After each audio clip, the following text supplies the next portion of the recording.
Mungkin langsung saja kita lanjut ke materi yang selanjutnya, yaitu penyampaian materi dari Dr. Arif Wicaksono. Namun sebelumnya izinkan saya untuk membacakan kurikulum vitae beliau terlebih dahulu. Nama lengkap Dr. Arif Wicaksono M. Biomed, tempat tanggal lahir di Yogyakarta 30 Oktober 1983, alamat kantor di Fakultas Kedokteran Universitas Tanjung Pura. Riwayat pendidikan yang beliau tempuh untuk S1 dan profesi dokter itu ditempuh di Fakultas Kedokteran Universitas Islam Indonesia Yogyakarta. Kemudian untuk S2-nya ditempuh di Prodi Ilmu Biomedis Fakultas Kedokteran Universitas Indonesia Jakarta. Kemudian untuk karir tahun 2010 sampai 2013 menjabat sebagai Kepala Laboratorium Kepaniteraan Klinik Fakultas Kedokteran Universitas Tanjung Pura. Kemudian di tahun 2013 hingga 2018 menjabat sebagai Wakil Dekan Bidang Akademik Fakultas Kedokteran Universitas Tanjung Pura. Kemudian di tahun 2015 hingga 2018 menjabat sebagai Dekan Fakultas Kedokteran Universitas Tanjung Pura, dan 2019 hingga sekarang menjabat sebagai Kepala Laboratorium Anatomi Fakultas Kedokteran Universitas Tanjung Pura. Untuk karir futsal sendiri di tahun 2008 Dr. Arif menjuarai Liga Futsal Fakultas Kedokteran Universitas Tanjung Pura. 2009 menjadi finalis Liga Futsal Fakultas Kedokteran Universitas Tanjung Pura. Kemudian 2011 menjuarai turnamen futsal di Natalis Untan. Kemudian 2012 finalis turnamen futsal di Natalis Untan juga. Kemudian 2016 finalis Liga Futsal Fakultas Kedokteran Universitas Tanjung Pura. Dan 2019 menjuarai Liga Futsal Himikawa Fakultas Kedokteran Universitas Tanjung Pura. Oke, mungkin tanpa mengurangi rasa hormat kepada Dr. Arif Wicaksono M. Biomed, waktu dan tempatnya saya persilakan. Baik, terima kasih. Selamat siang. Assalamualaikum warahmatullahi wabarakatuh. Terima kasih untuk para panitia, terima kasih untuk rekan-rekan saya semuanya. Sama-sama dokter, sama-sama pernah jadi mahasiswa kedokteran, sama-sama juga main bola, main futsal ya. Untuk Dr. Alvan, Dr. Didi, terima kasih. Kali ini saya ingin membahas sedikit tentang sebenarnya itu kita tuh yakin kita tuh melakukan olahraga atau tidak sih gitu ya. Ini saya sampaikan pada webinar series keempat untuk COVID-19 Salam Olahraga. Tadi sudah dibahas sedikit. Yang pertama adalah aktivitas fisik. Sebenarnya olahraga itu masuk ke aktivitas fisik, tapi aktivitas fisik yang seperti apa kan seperti itu. Saya baca. Merupakan gerakan tubuh yang terjadi karena kontraksi skelet atau otot rangka yang menyebabkan peningkatan kebutuhan kalori atau penggunaan kalori tubuh melebihi dari kebutuhan energi dalam keadaan istirahat. Jadi ada sesuatu yang dibutuhkan yang lebih dari saat keadaan istirahat. Contohnya tuh seperti ini aja. Ada hitung-hitungannya namanya metabolic equivalent atau METS ya. Dia adalah rasio relatif penggunaan energi oleh seseorang terhadap massa tubuh orang tersebut. Ini contoh nih, misalnya kita akan menghabiskan 1 METS gitu ya. Kemudian ini dibagi nih intensitasnya. Nah, kita bisa lihat apa sih intensitas ringan itu kalau dihitung-hitung tuh itu akan kurang dari 3 METS. Contohnya berjalan kaki, mencuci piring, setrika. Ya.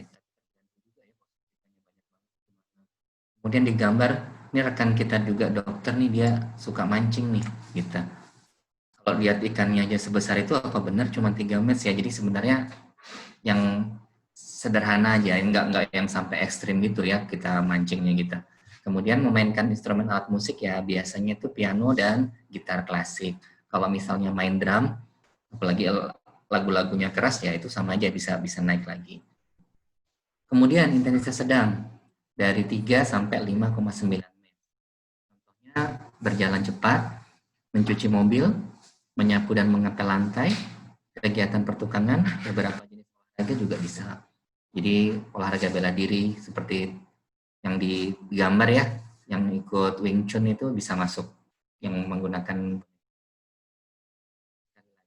Ini tergantung juga dengan jenisnya apa yang kita lakukan gitu, dan bisa dilihat bahwa pada kehidupan sehari-hari hal-hal seperti ini tuh enak banget bisa kita lakukan kan. Ternyata tuh oh kita tuh kalau setrika tuh masuk aktivitas fisik ya, kita berjalan ya ke pasar ya ibu-ibu tuh, oh itu juga masuk aktivitas fisik. Kemudian intensitas berat, kita bisa lihat beberapa jenis olahraga itu berat. Kemudian berjalan cepat di jalan menanjak, berlari. Nah, nanti ada hitung-hitungannya. Kalau berjalan itu berapa kilometer sih gitu. Kemudian kalau berjalan cepat berapa kilometer dalam waktu 1 jam kalau berlari. Kemudian yang lain seperti mencangkul atau bersepeda itu masuk ke dalam intensitas yang berat. Nah, ini bisa dilihat ya. Makin gambar paling atas sampai gambar paling bawah itu memperlihatkan gambar-gambar dan kita bisa lihat ada poin 3.3, 4.0, 4.0 sampai 6.0 itu adalah match atau kebutuhan energi yang dihasilkan seperti itu. Jadi ini sehari-hari aja kita bisa. Kemudian, nah ini masuk yang formal seperti misalnya kita pilates ya, olahraga sendiri di rumah, senam gitu atau berjalan.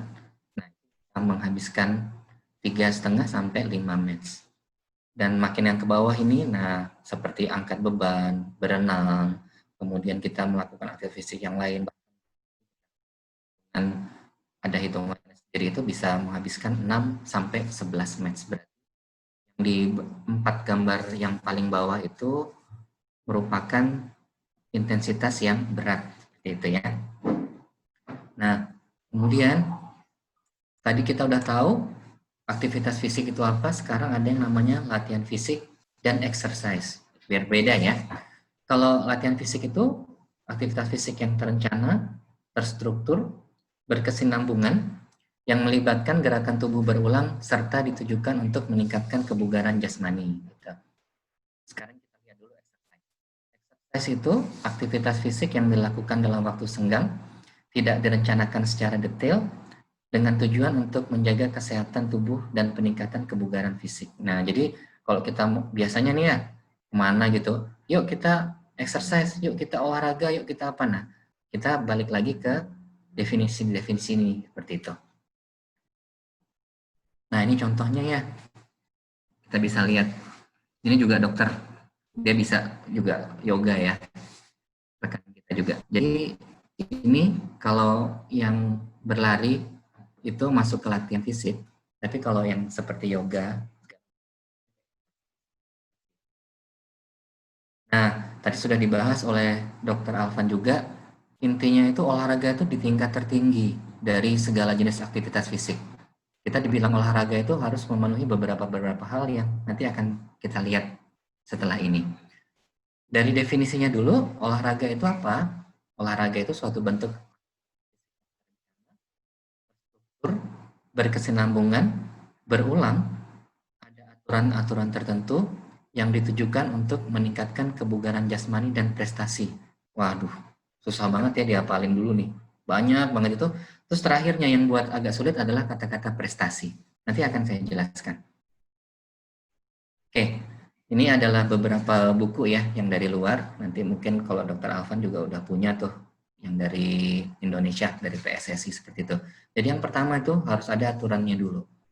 Kemudian ada apa lagi? Ada yang digambar di atas itu adalah sepatu ya, sepatu basket, bola basket berarti ada gearnya ya. Jadi ada hal-hal yang harus kita lengkapi, termasuk sepatu. Kemudian bolanya. Jadi kalau main bola basket ya pakai baju bola basket. Kemudian sepatunya sepatu basket kan kita. Kemudian ada seragamnya biasanya ya untuk melihat oh ini dari klub apa dari sasana olahraga yang mana. Kemudian nanti ada pelatihnya gitu. Kemudian ada lagi yang gambar di bawah ini yang lagi lari di sisi jauh dari lapangan itu kan penjaga garis ya, itu seperti wasit ya, seperti itu. Kenapa harus ada? Ya harus ada karena itulah satu olahraga itu. Misalnya nih kita main sepak bola, nggak ada wasitnya, nggak ada penjaga garisnya, itu belum bisa kita sebut sebagai olahraga. Jadi kita itu sekedar main. Kemudian yang di bawah itu ada gambar bola dan itu akan kita lakukan di lapangan sepak bola seperti itu. Jadi semuanya ada venue-nya, ada tempatnya, segala macam, baru kita bisa bilang itu suatu olahraga. Nah, terakhir prestasi. Jadi udah ada juga gambar ini ya yang keluar. Kenapa sih ini dikeluarkan beberapa piala, kemudian ada nomor 3-nya. Jadi kami dulu waktu di kuliah ya di kedokteran UI itu selalu juara 3. Hebat kan? Boleh tepuk tangan ya, silahkan. Tapi masalahnya yang ikut itu cuma tiga klub aja. Inilah kenangan kita dulu. Waktu dulu kan fakultas kedokterannya itu ada 3 tuh di Jogja. Jadi ya seperti itulah. Nah, saat kita itu tetap latihan, ada pelatihnya, kemudian kita bertanding gitu, tapi kalau sampai belum sempat ada kata-kata prestasi, itu belum disebut olahraga gitu. Jadi kalau di mana-mana nih udah kita ngerasa jago nih ya, kemudian udah pernah belum ikut pertandingan. Nah, kalau memang sudah pernah ikut pertandingan, itu baru kita disebut ada prestasinya gitu. Biarpun kita kalah, misalnya kita ikut pertandingan apa kalah nggak masalah, atau kita misalnya ikut perlombaan apa gitu, tapi kita kalah nggak masalah. Yang penting kita sudah pernah dulu mencoba berkompetisi, itu maksudnya prestasi di situ.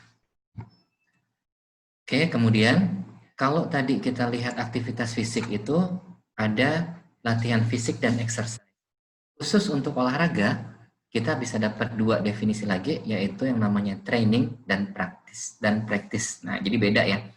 Training kita taunya ya latihan apa kan gitu, atau malah kita bilang ayo pakai training, malah jadiin celana kan.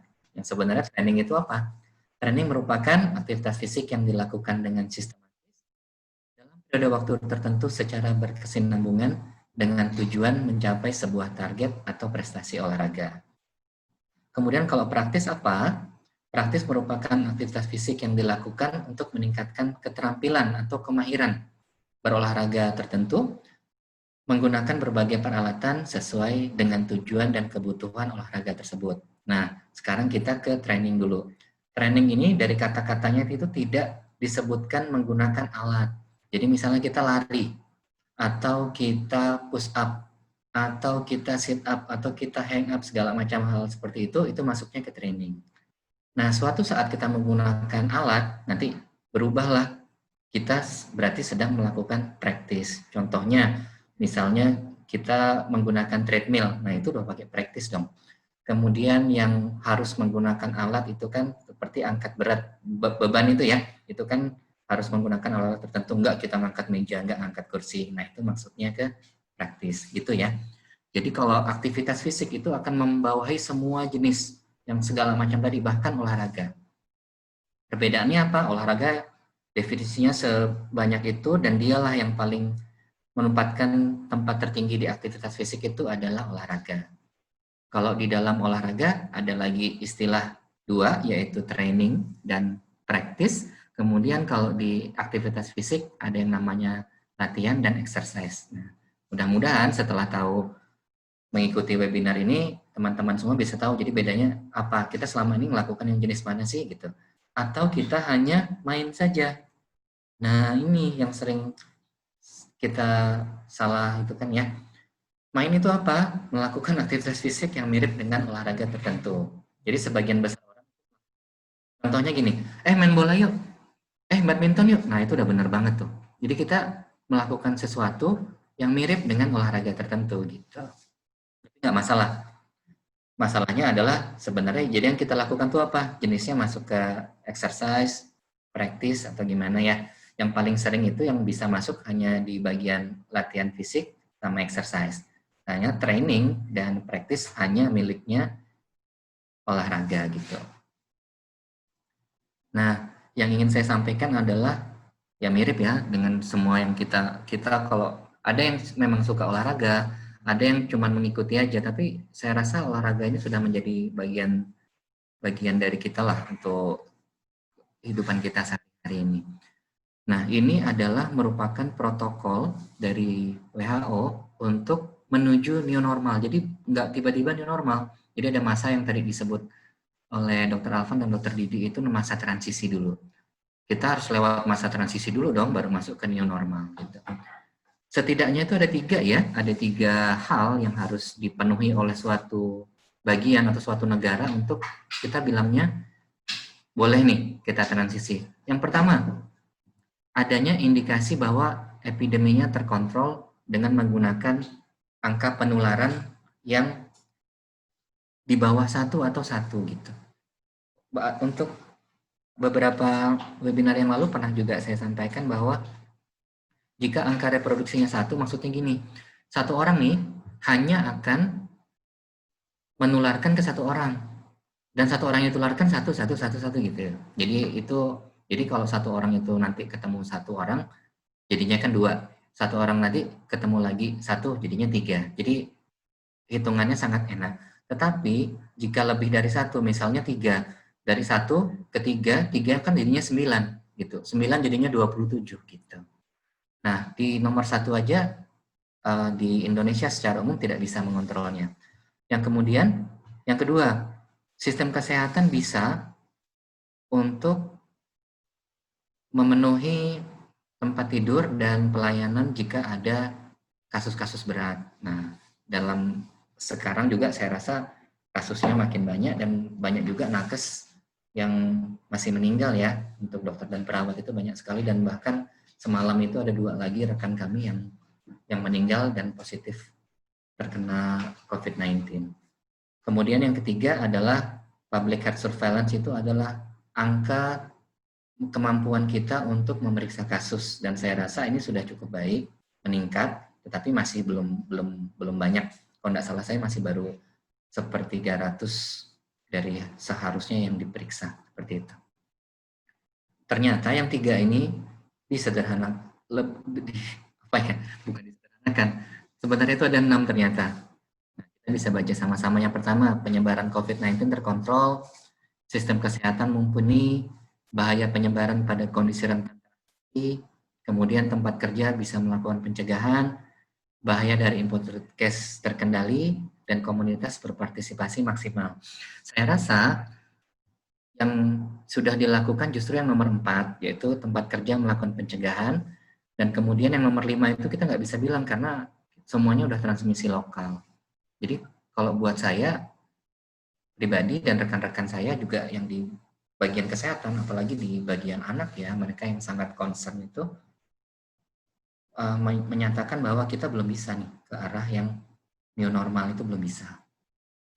Tapi sudah disampaikan juga tadi oleh Dr. Didi dan Dr. Alvan bahwa olahraga ini pilihan.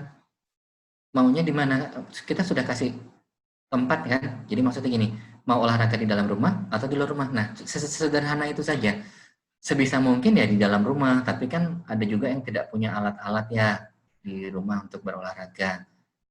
Jadi harus keluar. Nah, saat kita keluar ya kita harus menggunakan protokol pencegahan dan pengendalian infeksi sebagaimana yang kita bisa, seperti itu. Oke, ini slide terakhir saya ya. Jadi gimana saya saat itu? Ya saya juga olahraganya futsal dan bola. Dan saya untuk main futsal itu setiap saat saya berada di lapangan saya selalu pakai.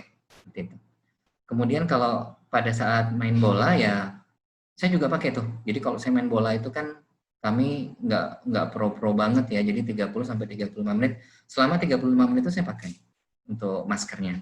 Kemudian saya nggak foto-foto sama teman-teman saya berdekatan, biarin aja. Itu ngapain sih kayak gitu kan? Kayak anak tiri, nggak peduli deh. Yang penting saya sendiri jaga protokolnya kayak gitu. Kalau untuk tadi udah ada pertanyaan-pertanyaan juga tentang kontak fisik yang memang nggak bisa ya. Tapi kan sebelum kita beraktivitas fisik itu, sebelum masuk ke lapangan tadi kan ada ukur suhu, kemudian kita cuci tangan gitu. Bahkan kalau di protokol yang baru itu untuk sepatu futsal dan sepatu bola itu disemprot disinfektan dulu, baru kita bisa masuk ke lapangan, seperti itu. Jadi intinya pilihan ya, kita mau melakukan aktivitas fisik itu pilihan. Saat kita masih bisa di rumah silahkan, itu sangat dianjurkan.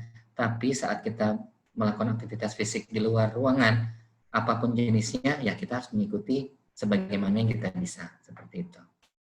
Kemudian ini beberapa referensi saya dalam webinar kali ini, kemudian dan di sini ada referensi umum yang bisa kita sama-sama gunakan. Jadi kalau kita makainya kan dari Kemenkes ya, kemudian itu diturunkan juga dari WHO, dan dari yang lain-lain itu tambahan aja, silahkan buat teman-teman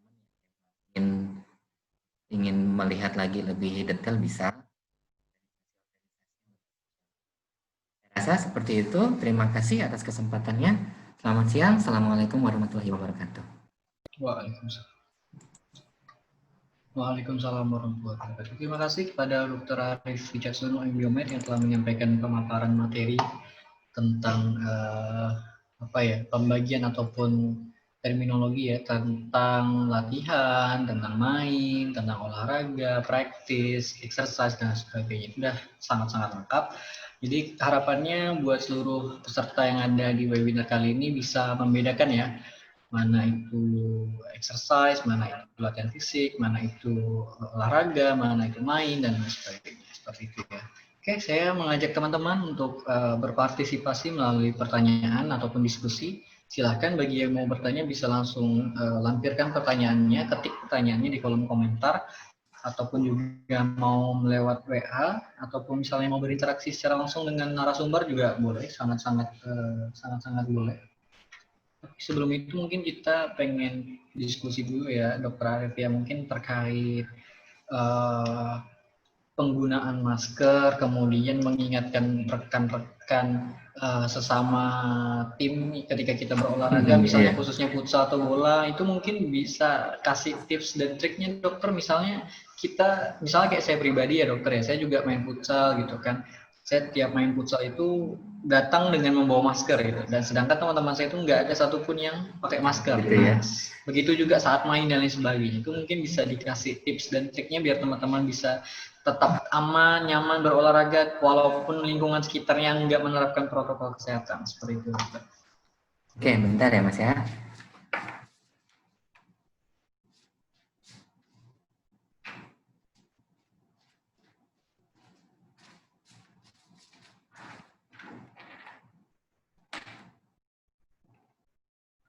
Oke, terima kasih ya Mas Reski untuk diskusinya.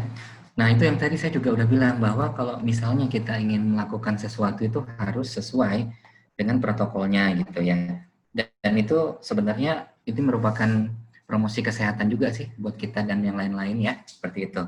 Yang pertama untuk masker dulu. Masker itu pakainya masker yang kain. Dimanapun modelnya ya, pakai masker kain. Kemudian pakainya seperti ini nih. Oke ya, harus menutupi hidung ya, setengah hidung kemudian sampai ke mulut juga tertutup. Kemudian misalnya tuh kayak gini nih, salah gitu, gini, salah juga, apalagi seperti ini. Jadi ceritanya kalau kita mau pakai masker dengan benar seperti ini, saat kita mau lepas semuanya, kayak gini. Maaf, maksudnya dilepas semua gini. Kenapa? Pada saat kita membolak-balik maskernya nih, misalnya di sini, di dagu nih. Jadi ada, misalnya ada kuman-kuman yang ada di dagu, naik dong ke mulut sama ke hidung kita. Gitu loh, Mas Rizky. Jadi intinya kalau kita pakai dengan benar. Kalau kita mau lepas, ya lepas. Harus dilepas. Benar-benar dilepas gitu, jangan digantung kayak gini. Ini contoh yang salah. Ini biar enak aja ya kita. Maksudnya saya ingin mencontohkannya. Kemudian kalau kita itu melakukan aktivitas fisik kan pasti berkeringat gitu ya. Nah, kan berkeringat itu dia akan jatuh ke tempat-tempat yang lebih rendah. Jadi misalnya kita pakai masker, otomatis kan nanti di bagian kepala kita itu akan jatuhnya kan ya di sekitar masker kan, apalagi ada penahannya kan gitu. Nah, saat itu terjadi, kita harus ganti masker gitu. Kalau saya memang bekal, jadi kayaknya kok resek banget sih, Arif ini ngapain kayak gitu kan, tapi memang saya kayak gitu. Jadi saya ngerasa kayak gini, udah basah saya ganti Mas Rizky, cari yang baru lagi gitu. Dan seperti itulah. Kemudian kalau misalnya bisa kita hitungan masker itu hanya pas 1 kali perjalanan gitu. Jadi nggak ada one way, triple way, transit itu nggak ada. Itu yang benar. Jadi misalnya dari rumah ke tempat futsal itu 1 masker kan? Udah. Itu saat kita main futsal nanti tuh pakai masker yang baru. 2. Berkeringat nih, udah nggak enak kan? Gitu kan? Ganti. 3. Pulang pakai yang baru. Jadi 4 gitu. Jadi memang sepertinya ribet ya, tapi ya buat saya seharusnya seperti itu. Kemudian kalau untuk ke teman-teman, nah jangankan teman, keluarga sendiri kan susah juga kan kalau diberitahu gitu. Jadi intinya kita tetap menggunakan masker sesuai yang kita bisa, sesuai dengan protokol yang dianjurkan. Kemudian dengan gitu kan kita bisa jadi contoh tuh buat rekan-rekan kita kan, oh kayak gitu gitu. Ya memang sulit kok Mas Rizky. Kalau yang di klub bola saya itu bahkan nggak ada yang ikut pakai masker dari 20 orang. Di futsal ada, dari 14 orang yang datang itu 4 orang pakai. Tapi cuma berapa menit katanya, aduh sesek gitu ya. Tapi sebenarnya awal aja. Jadi ini bisa dicoba. Jadi memang tadi udah ada di slide-nya juga kan di Dokter Alvan dan Dokter Digi itu, bahwa dia itu cuman pas awal aja, pas saat kita pakai masker. Nah itu tinggal hitungannya yang belum, mungkin sekitar 5-10 menit. Setelah itu memang adaptasi tubuh itu akan lebih baik. Jadi sarannya maskernya pakai masker yang kain dan tidak terlalu ketat gitu. Jadi yang penting kita tertutup. Mungkin dari saya seperti itu, Mas Rizky. Terima kasih. Oke, baik. Terima kasih Dr. Arif Wicaksono yang telah menyampaikan tanggapannya terkait pertanyaan saya tadi. Saya juga mengajak teman-teman ya, buat yang mau bertanya, silakan mengajukan pertanyaan-pertanyaannya. Masih kita tunggu dulu. Oke. Kami juga menghimbau buat teman-teman yang mengikuti webinar hari ini untuk tidak meninggalkan ruangan ataupun room ini nantinya sebelum acara ini benar-benar selesai, karena nanti kita akan ada sesi foto bersama. Jadi nanti diharapkan teman-teman bisa foto bersama dan menghidupkan kamera depannya, tapi itu nanti di akhir sesi kita nantinya, seperti itu ya. Oke. Oh iya, ini ada masuk pertanyaan dari private ini, dari WA. Ya, silakan. Kak, dari tadi kan kayaknya kita membahas tentang olahraga-olahraga yang outdoor ya rata-rata ya, walaupun indoor juga ada. Nah, yang berkaitan dengan fisik juga yang istilahnya yang ya masih lumrah lah. Nah, ini pertanyaannya, kalau bagaimana dokter jika olahraganya itu berenang? Nah, itu gimana dokter ya? Apakah aman dan bagaimana tips triknya biar misalnya ada yang teman-teman pengen olahraga renang biar tetap aman misalnya? Itu gimana dokter? Baik, terima kasih. Dan pertanyaan ini bagus sekali. Renang, kalau tadi kita bicara tentang aktivitas fisik kan, olahraga ini berada di tingkat paling atas ya. Kita baru bisa bilang olahraga setelah melewati sekian banyak hal. Nah, sangat bersyukur khusus untuk berenang. Berenang merupakan olahraga yang paling tinggi tingkatnya untuk tidak dilakukan, Mas Reski, pada saat pandemi ini, seperti itu. Kenapa? Karena kan dia ada hubungannya dengan air ya, dengan cairan ya, seperti itu. Jadi, kita balik lagi ke teorinya COVID-19, kan dia berasal dari droplet atau dari cairan di hidung dan di saluran nafas atas ya, seperti itu. Nah, itu aja kita hindari loh, menggunakan masker. Ada yang sekarang pakai face shield, tapi face shield itu boleh dipakai asal di dalam face shield pakai lagi maskernya, seperti itu. Nah, karena yang jelas-jelas tidak melalui media air saja, kita sangat menjaga gitu, apalagi yang di air gitu. Jadi segala macam olahraga air itu akan menjadi ya yang paling tidak boleh dilakukan, karena transmisinya nanti lewat air itu kan kemana-mana kan gitu. Kita pasti saat berenang itu apapun gayanya, sejago apapun kita, pasti ada momen air itu masuk kan, biarpun nanti kita keluarin lagi seperti itu. Nah, hal-hal seperti itu yang harusnya diketahui. Jadi memang sangat tidak dianjurkan untuk melakukan berenang lah ya.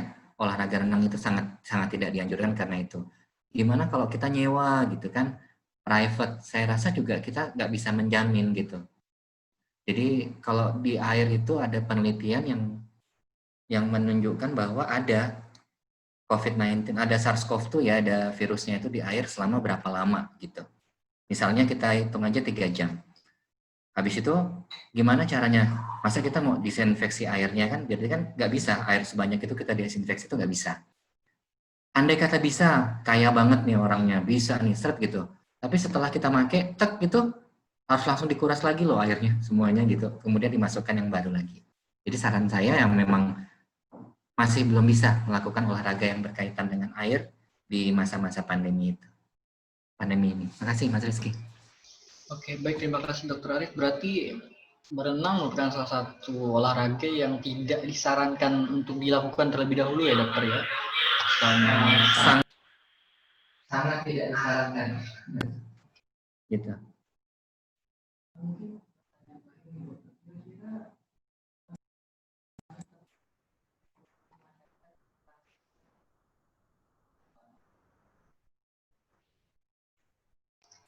Maaf.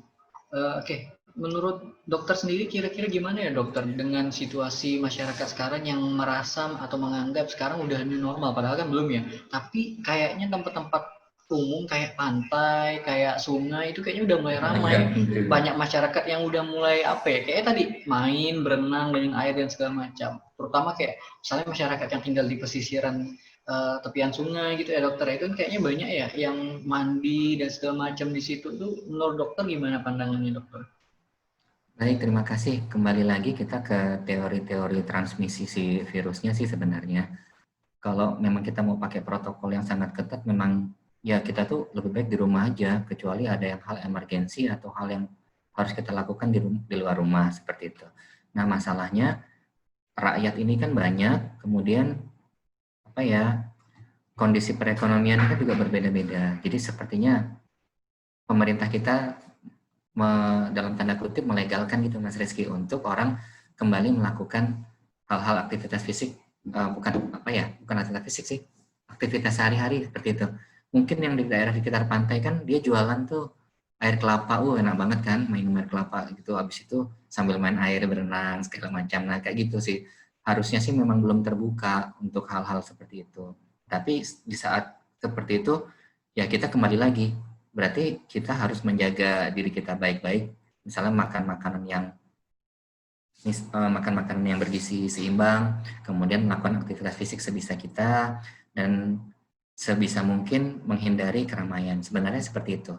Jadi tetap aja mau new normal atau transisi atau pandemi, ya kita tetap jaga tahan tubuh kita, kesehatan kita, dan menjaga tetap kalau bisa itu nggak ke tempat-tempat keramaian. Seperti itu dari saya. Terima kasih. Oke, baik, terima kasih Dokter Arif Wicaksono yang telah menyampaikan tanggapannya. Berarti kesimpulannya bahwa kita di masa pandemi ini maupun nanti transisi, yang sedang transisi maupun nanti ketika udah new normal, udah wajib banget ya dokter ya untuk benar-benar menerapkan secara ketat protokol kesehatan secara pribadi kayak gitu ya. Jadi harapannya memang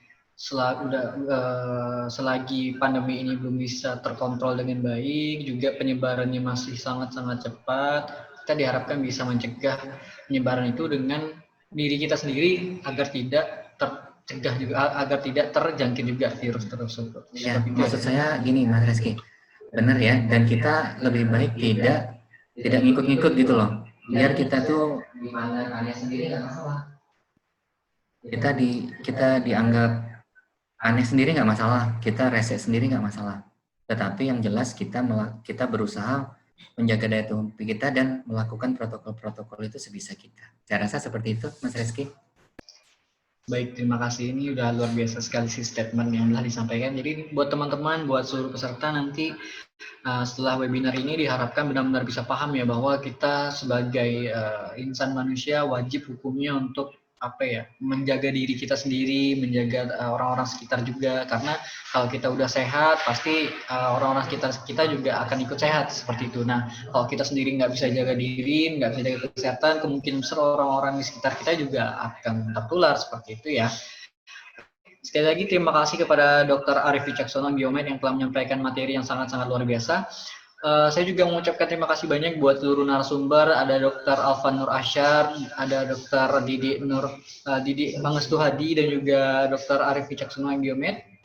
Oke, untuk itu saya mengajak rekan-rekan peserta semuanya untuk mengaktifkan kamera depannya karena kita akan melaksanakan foto bersama sekarang. Jadi saya beri waktu buat teman-teman semuanya, seluruh peserta untuk bisa mengaktifkan kamera depannya agar kita bisa foto bersama. Oke, saya tunggu ya sambil saya cek yang lain-lainnya juga. Oke, saya harap teman-teman bisa mengaktifkan kamera depannya. Saya tunggu ya. Oke. Oke.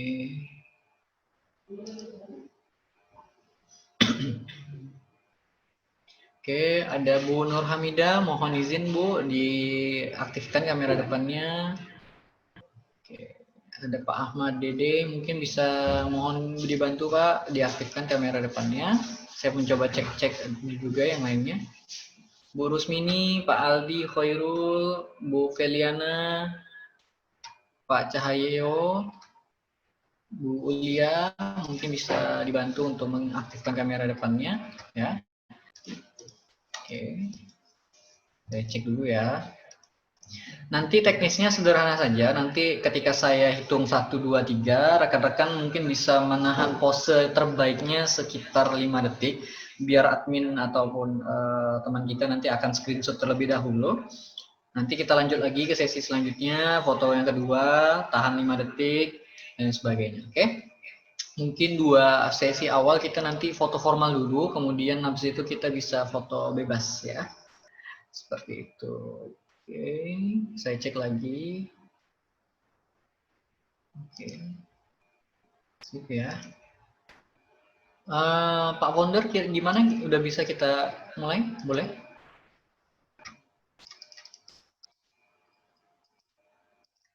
Boleh ya, Pak Founder ya? Oke.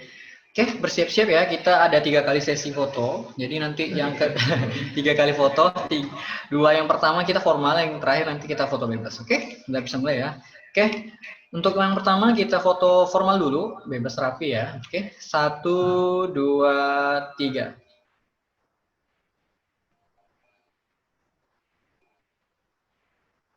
Oke, relax sejenak. Oke. Oke, kita lanjut lagi ya. Formal lagi boleh. Oke. Siap ya. 1, 2, 3.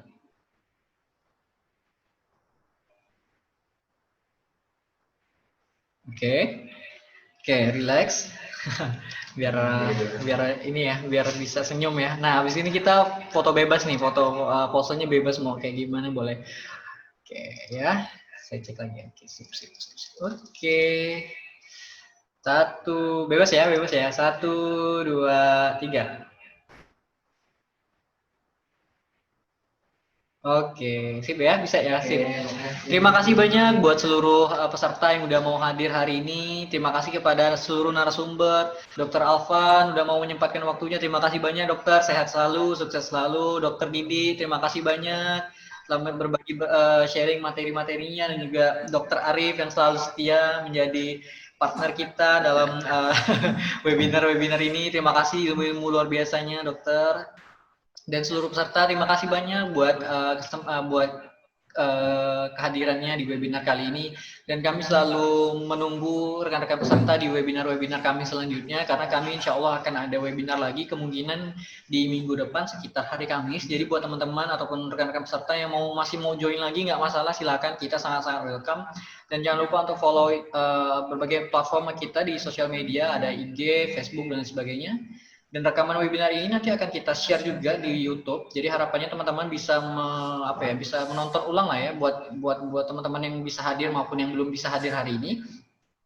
Kami juga mau mengucapkan terima kasih banyak buat teman-teman rekan-rekan peserta yang sudah berdonasi untuk membantu kami menyisihkan untuk kegiatan-kegiatan sosial dan pencegahan COVID-19 di Kota Pontianak ya. Jadi nanti laporan-laporan kegiatannya nanti akan kita update di sosial media kita. Ini nanti bisa dipantengin saja, dan jangan lupa untuk selalu stay at home sebisanya mungkin. Kalau misalnya memang harus keluar rumah, harus berolahraga, harus beraktivitas, terapkanlah protokol kesehatan dimanapun dan kapanpun. Terima kasih banyak. Dikit ya. Oh boleh, Dokter Arif. Terima kasih Dokter Alvan. Kapan-kapan kita ketemu lagi. Saya masih ada bajunya nih Dokter Alvan. Makasih. Kemudian Dokter Didi, terima kasih. Nah, Dokter Didi sih mungkin minggu depan kami udah futsal bareng lagi. Terima kasih untuk para peserta, ada yang jauh-jauh dari Taiwan, saya lihat, cuman nggak kelihatan kucingnya, kemudian ada juga yang dari Jogja, kemudian tadi ada yang dari Bangkalan. Terima kasih ya untuk udah bergabung di acara pada siang hari ini. Untuk tim Bandar, sukses selalu. Selamat siang, Assalamualaikum warahmatullahi wabarakatuh. Waalaikumsalam warahmatullahi wabarakatuh. Terima kasih ya buat seluruh peserta, narasumbernya, ada juga dari Ada salah satu peserta dari Taiwan yang udah join sama kita. Terima kasih banyak Mas Ilham. Ini juga dari seluruh Indonesia ya, jadi nggak cuma hanya di Pontianak, tapi juga dari Jawa, termasuk pemateri juga. Dokter Alvan, sukses selalu ya dokter. Saya tunggu di televisi, pengen nonton PSIS nih jadinya nih. Oke, terima kasih banyak buat seluruh peserta. Mungkin webinar hari ini saya cukupkan sampai di sini. Terima kasih banyak, sehat dan sukses selalu untuk kita semuanya. Terima kasih. Assalamualaikum warahmatullahi wabarakatuh.